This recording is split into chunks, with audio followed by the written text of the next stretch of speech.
And the Oscar goes to Brendan Fraser.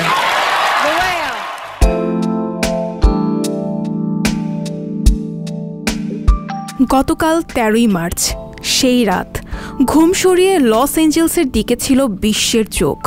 সারা বছরের রোমাঞ্চ যে রাতকে ঘিরে বলা হচ্ছে বিগেস্ট নাইট ইন হলিউডের কথা, 95তম একাডেমি অ্যাওয়ার্ড বা অস্কারের রাত।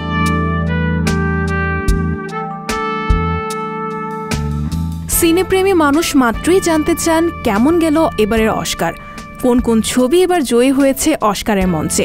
প্রশ্ন চলে আসে কে সেরা অভিনেতা বা সেরা অভিনেত্রী তা নিয়েও।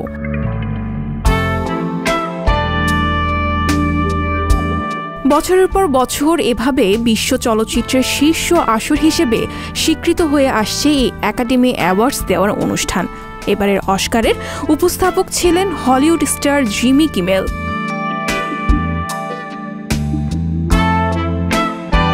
এবারের এই আসরে সেরা চলচ্চিত্র পুরস্কার জিতেছে Everything Everywhere All at Once ছবিটি।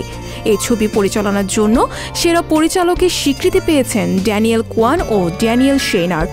সেরা অভিনেতা হয়েছেন দ্য হুয়েল ছবিতে অনবদ্য কাজের জন্য Brendan Fraser. Everything Everywhere All at Once ছবি অভিনয়ের জন্য সেরা অভিনেত্রী হয়েছেন মিশেল ইয়ো।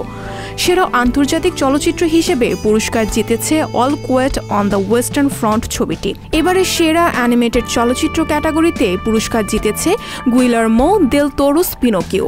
সেরা শর্ট ফিল্ম বিভাগে পুরস্কার জিতেছে দ্য এলিফ্যান্ট হুইসপার্স। RRR ছবি নাটু নাটু গানটি সেরা মৌলিক গান ক্যাটাগরিতে পুরস্কার জিতেছে।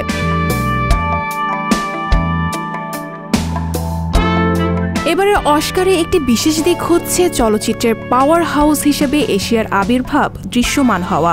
সেরা অভিনেত্রী মিশেল ইয়ো একজন মালয়েশিয়ান অভিনেত্রী। সেরা শর্ট ফিল্ম পুরস্কার জেতা দ্য এলিফ্যান্ট হুইসপার্স ভারতের ছবি। সেরা মৌলিক গান হিসেবে চমকে দিয়েছে দক্ষিণ ভারতের RRR ছবির নাটু নাটু গান। যেখানে বলিউড সেভাবে গ্রাহ্য হয় না অস্কার আসরে, সেখানে দক্ষিণ ভারতীয় তুমুল ব্যবসা সফল ছবি গানের এমন বিশ্বজনীন গ্রহণযোগ্যতায় অনেকে বিস্মিত হয়েছে।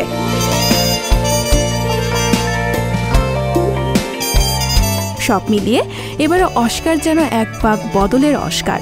বিশ্ব চলচ্চিত্রের কেন্দ্র বদলাচ্ছে, এবারে অস্কার তার সাক্ষ্য হয়ে থাকলো।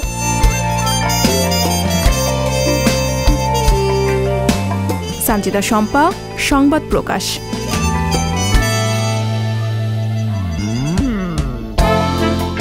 সংবাদ, ফিচার ও অনুষ্ঠানের জন্য ভিজিট করুন সংবাদ প্রকাশের ওয়েবসাইট এবং যুক্ত থাকুন ফেসবুক পেজ ও ইউটিউব চ্যানেলের সঙ্গে।